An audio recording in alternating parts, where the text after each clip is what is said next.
Chapter 2. Take a taste of the universe.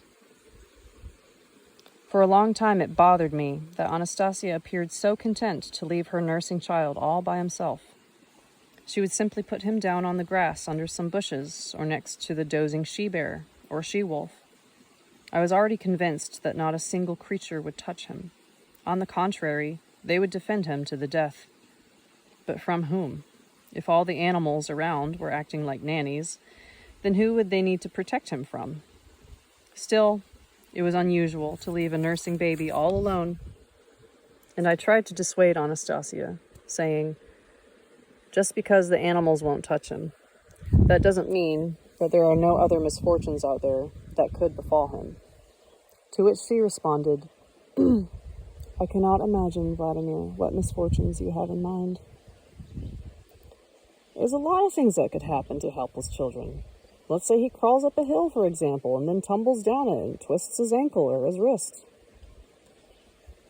Any height of ground the baby could crawl up on his own would not cause him any harm. Okay, well, say he eats something harmful. He's still too young. Everything goes into his mouth, and it won't be long before he poisons himself. Then who's going to be around to flush out his insides? There aren't any doctors in the neighborhood, and you don't even have an enema to flush out his intestines in case of an emergency. Anastasia just laughed. What need is there for an enema, Vladimir? The intestines can be flushed out another way, a much more effective way than with an enema. How so? Would you like to try it? It would do you a world of good.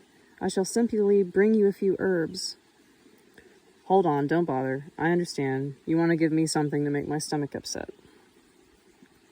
Your stomach has been upset for a long time, Vladimir. The herb I have in mind will expel anything causing your stomach harm. I get it. In case anything happens, you can give an herb to a young child and it'll make him go to the bathroom. But why take things to such lengths when it comes to a baby? It will not go that far. Our son will eat nothing that is going to harm him. Children, especially those who are nursing and accustomed to the taste of their mother's milk, will never eat anything in a significant quantity, and our son will only take a little taste of any berry or herb. If he finds it noxious or bitter, a substance that could harm him, he will spit it out himself. If he eats a little of it and it begins to affect his stomach, he will vomit it, and that will help him remember not to try it again. But he will come to know the whole earth, not from somebody else's reports, but by tasting it on his own. Let us allow our son to taste the universe for himself. No doubt Anastasia is right. It's true nothing bad has happened to the little one so far, not even once. Besides, I noted a particularly interesting phenomenon. The creatures around her glade themselves train or teach their young how to interact with man. I used to think Anastasia was the one who did this, but later I became convinced that that is not something she wastes her time on. That is why this is what I saw on one occasion. We were sitting in the sun at the edge of the glade. Anastasia had just finished nursing our son, and he was blissfully lying in her arms. Initially, he seemed to be having a nap or just dozing, but then all at once his little hand began touching Anastasia's hair, and he broke into a smile. Anastasia looked at our son and smiled back and whispered something in his ears with her tender voice. I saw the she-wolf come into the glade with her brood, 4 cubs, still quite young. The wolf came over to us, stopped about 10 meters away, and lay down on the ground. The cubs trailing along behind her quickly began nuzzling up to her belly. Upon seeing the wolf and her cubs lying there, Anastasia rose from the ground, babe in arms, and went over to her. She squatted down about 2 meters away and inspected the wolf's brood, her face all smiles, and said, "What beauties this clever little wolf..." Sorry, I'm going to read that again. "What beauties our clever wolf has born. One of them will most certainly be a leader, while this one's the spitting image of her mama. She will be a joy to her mama, and a worthy inheritor to carry on the family line." The mother wolf seemed to be dozing, her languishing eyes closed tight, either from drowsiness or from the soft caressing of Anastasia's voice. The cubs turned away from their mother's belly and began looking at Anastasia. One of them, still unsure of his step, began making his way over to her. The mother, who just a second before had looked so drowsy, suddenly sprang up, seized the cub with her teeth, and dropped him back among the others. Then the same thing occurred with a second cub, and then the third and the fourth, all trying to get closer to Anastasia. The inexperienced cubs continued their attempts, but the mother would not let them go until they had finished their little adventures. Two of the cubs began tussling with each other, and the other two sat meekly and kept a watchful eye on us. The baby in Anastasia's arms also noticed the wolf family. He began watching them. Then his legs began kicking impatiently, and he uttered some kind of beckoning sound. Anastasia reached out her hand toward the wolves. Two of the cubs began heading, with unsure step, in the direction of the outstretched human hand. This time, however, the mother did not try to stop them. On the contrary, she began nudging the other two cubs, who were still at play, in the same direction. And before long, all four were right at Anastasia's feet. One of them began nibbling on one of her fingers. A second got up on its hind legs and rested its forepaws on her arm. The other two crawled over her leg. The boy started to squirm in Anastasia's arms, evidently wanting to get closer to the cubs. Whereupon Anastasia let him down on the ground, and he started playing with them, oblivious to anything else. Anastasia went over to the mother wolf, and after giving her neck a gentle stroking, came back to me. I realized that the wolf had been trained never to disturb Anastasia without being invited, and would approach her only upon a predetermined gesture. Now she was teaching this same rule to her offspring. The wolf, no doubt, had been taught this by her own mother, who in turn had learnt it from her mother, and so on from generation to generation.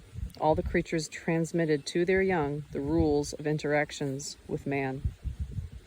A reverent and tactful interaction, it must be said. But who taught them that other kind of interaction, and how? To attack man. My exposure to the life of the Siberian taiga recluses raised a whole lot of different questions. Questions I could not have even imagined asking earlier. Anastasia has no intention of changing her reclusive lifestyle. But stop right there. When I think of Anastasia as a recluse, each time I associate the word recluse with someone who has isolated himself from society, from our contemporary information systems. But what's really going on? After each visit to her glade, I end up putting out a new book. A book that is discussed by all sorts of people, young and old, scientists and religious leaders. And the way it turns out, it's not I who bring her information from our over-informed society, but she who offers me information that proves to be of great interest to our society. So then, who is the real recluse? Haven't we got caught up in so much in the abundance, or more correctly, the seeming abundance of information at our fingertips, that we have set ourselves apart, distanced ourselves from the true source of information? It is simply amazing when you think about what's really going on. Anastasia's remote taiga glade serves as a real information center, like a launch pad propelling us into the other dimensions of our existence. Then, who am I? Who are we? And who is Anastasia? In any case, perhaps it isn't all that important.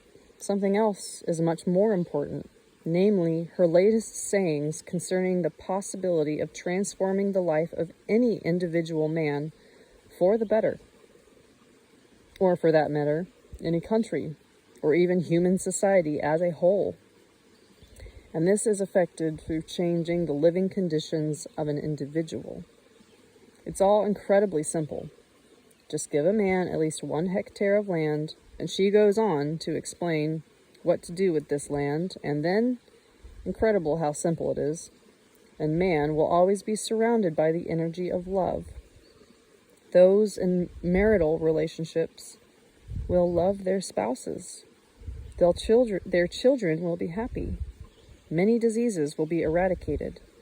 Wars and catastrophes will cease. Man will draw closer to God.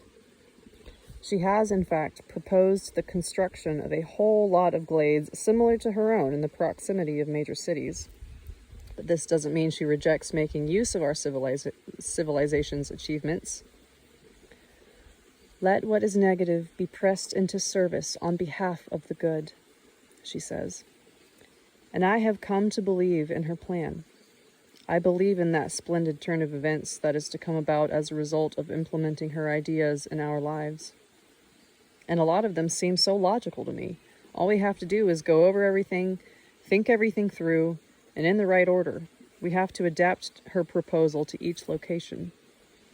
I was especially struck by Anastasia's idea regarding land and its development.